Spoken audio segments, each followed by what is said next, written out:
Let's go to Constitutional Court now. That's where Sakina is. Find out what they've got in store for us and some of the guests they'll be chatting to, reflecting on this journey. Sakina, good morning to you once again.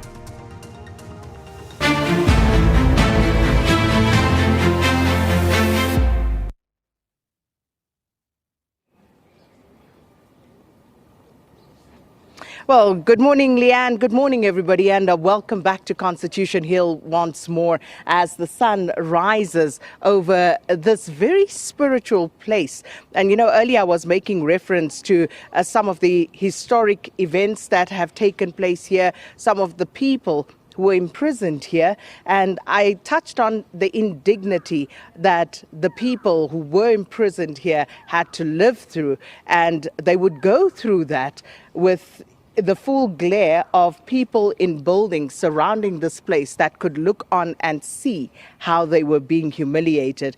So it is a rather fitting place to have the Constitution being housed and heralded here, and also making sure that we never go back to where we were.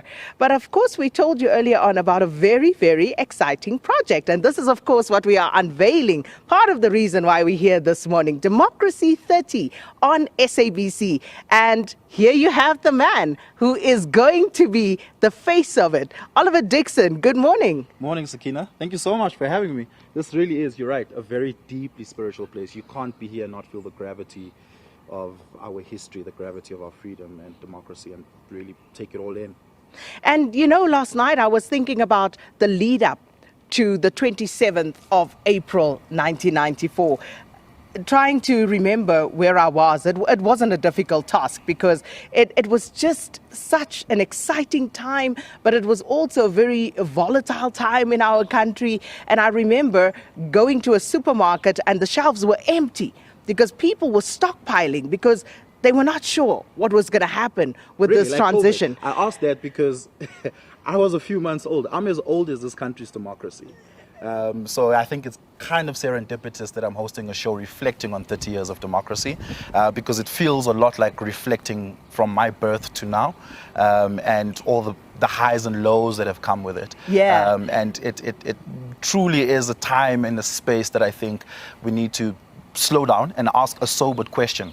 Are we in a better off place today due to the freedoms, liberties and justice that we have today versus pre-1994? And I think part of the conversation, and as it unfolds, is reflecting honestly about the victories that we've had along the way, which many have happened in this chamber right in front of us, the Constitutional Court, which, by the way, is built with the same rocks and stones that was used to house and imprison political prisoners that fought for our freedom. So it's a really special project and a special place, and I'm so excited about doing this. And the likes of Madiba, Nelson Mandela, Mahatma Gandhi, the likes of Fatima Meer, you had Albertina Sisulu, Winnie Madikizela Mandela, the Barbara Hogans of this world. They've all come through here, as well as infamous characters from our history like Daisy DeMelka, who killed two of her husbands, and her son was also imprisoned right here. So this is a place of great significance spiritually as well as historically.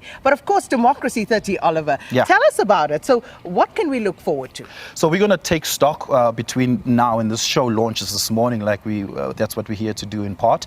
Our first in-studio and official episode will be this Sunday. It will air every Sunday at 8 p.m. On SABC News, and throughout the week on various SABC channels and media assets, you will be able to consume content and inserts, short mini-style documentaries about our democracy, taking stock about various points in our democracy. So I'll tell you what we'll do this Sunday. We're going to take a deep dive and reflection on the CODESA negotiations in the lead-up to our ultimate freedom and democracy, right?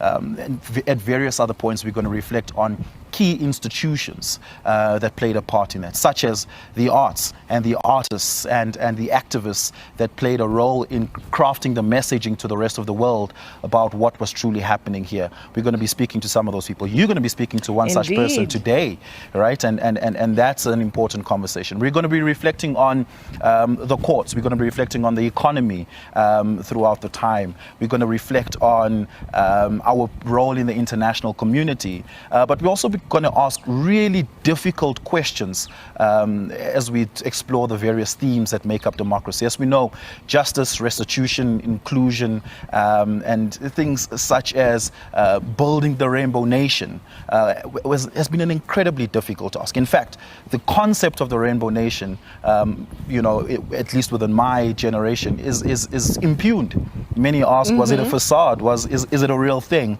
Or did we just lie to each other? And then we're going to ask the question, have we fully done that work? And if not, what needs to be done going forward to really give meaning to democracy and freedom?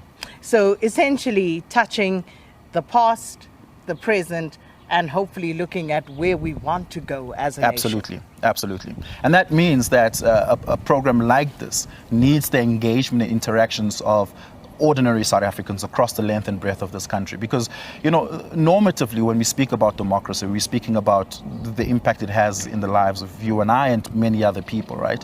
And so for me, this is ultimately about being able to have a conversation with my grandmother and my daughter at the same time, and look at the stories of what those lives have turned out as a result of the victories and the sacrifices of my grandmother, but also the hopefulness and the aspirations of my daughter. And so that is an interesting mix of people that we want to bring together. And so we implore South Africans to reach out to us, to be a part of our conversations and to engage us in the very difficult conversation that we're going to have.